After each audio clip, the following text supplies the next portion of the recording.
Make Way for Ducklings is our new book of the day. I'm Grandpa from Grammy and Grandpa Read, and this book is written by Robert McCloskey.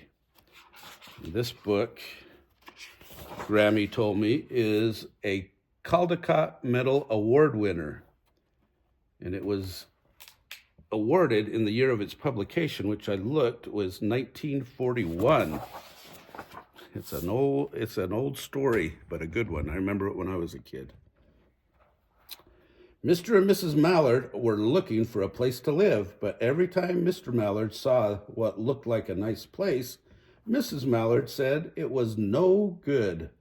There were sure to be foxes in the woods or turtles in the water, and she was not going to raise a family where there might be foxes or turtles. So they flew on and on. When they got to Boston, they felt too tired to fly any further. There was a nice pond in the public garden, with a little island on it. The very place to spend the night, quacked Mr. Mallard. So down they flapped. Next morning, they fished for their breakfast in the mud at the bottom of the pond, but they didn't find much. Just as they were getting ready to start on their way, a strange, enormous bird came by. It was pushing a boat full of people, and there was a man sitting on its back. "Good morning," quacked Mr. Mallard, quite being polite. The big bird was too proud to answer, but the people on the boat threw peanuts into the water, so the Mallards followed them all around the pond and got another breakfast, better than the first. "I like this place," said Mrs. Mallard as they climbed out on the bank and waddled along. "Why don't we build a nest and raise our ducklings right in this pond? There are no foxes and no turtles, and the people feed us peanuts. What could be better?" "Good," said Mr. Mallard, delighted that at last Mrs. Mallard had found a place that suited her. But "Look out!" squawked Mrs. Mallard. All of a dither, "You'll get run over." And when she got her breath, she added, "This is no place for babies. With all those horrid things rushing about, we'll have to look somewhere else." So they flew over Beacon Hill and round the State House, but there was no place there.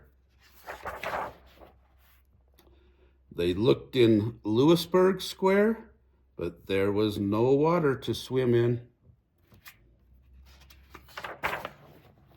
Then they flew over the Charles River. This is better, quacked Mr. Mallard.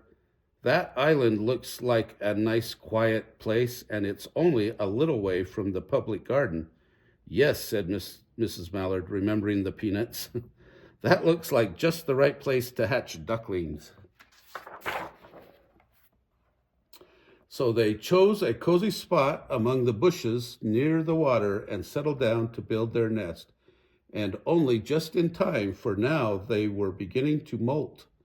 All their old wing feathers started to drop out, and they would not be able to fly again until the new ones grew in. But of course, they could swim, and one day they swam over to the park on the riverbank, and there they met a policeman called Michael. Michael fed them peanuts, and after that, the Mallards called on Michael every day.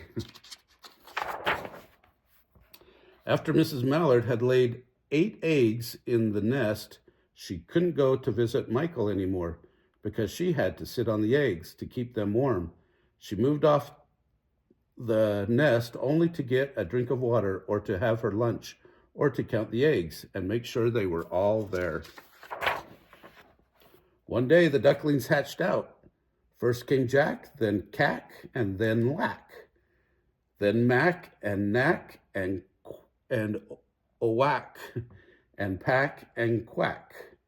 Mr. and Mrs. Mallard were bursting with pride. It was a great responsibility taking care of so many ducklings, and it kept them very busy. One day, Mr. Mallard decided he'd like to take a trip to see what the rest of the river was like further on. So off he set. "I'll meet you in a week in the public garden," he quacked over his shoulder. "Take good care of the ducklings." "Don't you worry," said Mrs. Mallard. "I know all about bringing up children." And she did.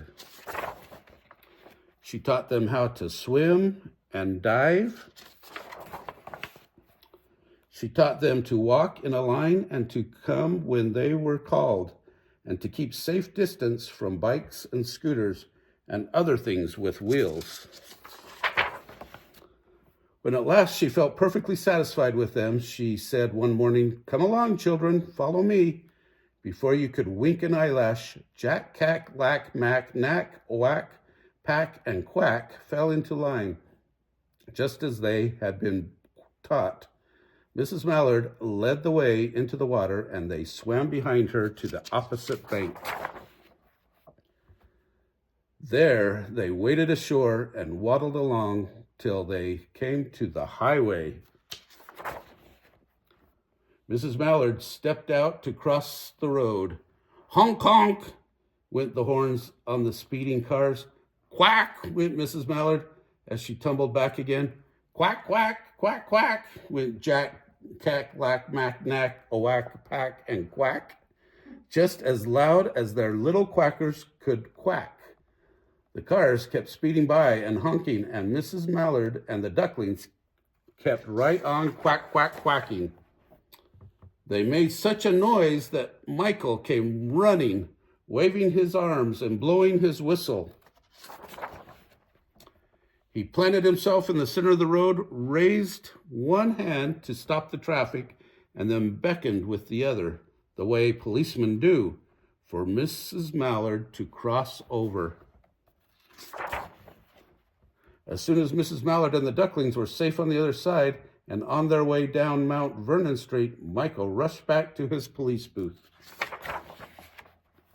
He called Claney at headquarters and said, "There's a family of ducks walking down the street," Clancy said. "Family of what?" "Ducks," yelled Michael. "Send a police car, quick." Meanwhile, Mrs. Mallard had reached the corner bookshop and turned into Charles Street with Jack, Cack, Lack, Mack, Knack, Whack, Pack, and Quack all marching in a line behind her. Everyone stared. An old lady from Beacon Hill said, "Isn't it amazing?" And the man who swept the streets said, "Well, now, ain't that nice?" And when Mrs. Mallard heard them, she was so proud she tipped her nose in the air and walked along with an extra swing in her waddle. When they came to the corner of Beacon Street, there was the police car with 4 policemen that Clancy had sent from headquarters. The policemen held back the traffic so Mrs. Mallard and the ducklings could march across the street,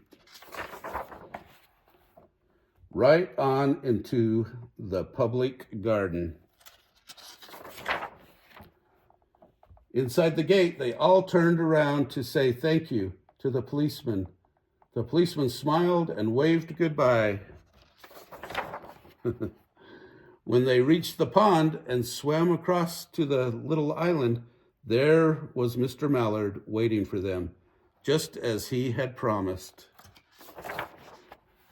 The ducklings liked the new island so much that they decided to live there. All day long, they follow the swan boats and eat peanuts. And when night falls, they swim to their little island and go to sleep. The end. Have you ever seen that in the city before, where they have ducks crossing the road? I know they do. I think it's in Nashville or Memphis. They always have it happening. Anyway, if you like this book, smash the like button down below. Give us a big thumbs up. Subscribe to our channel and watch the playlist for birds and the playlist for Caldecott Award winners. Have a great day.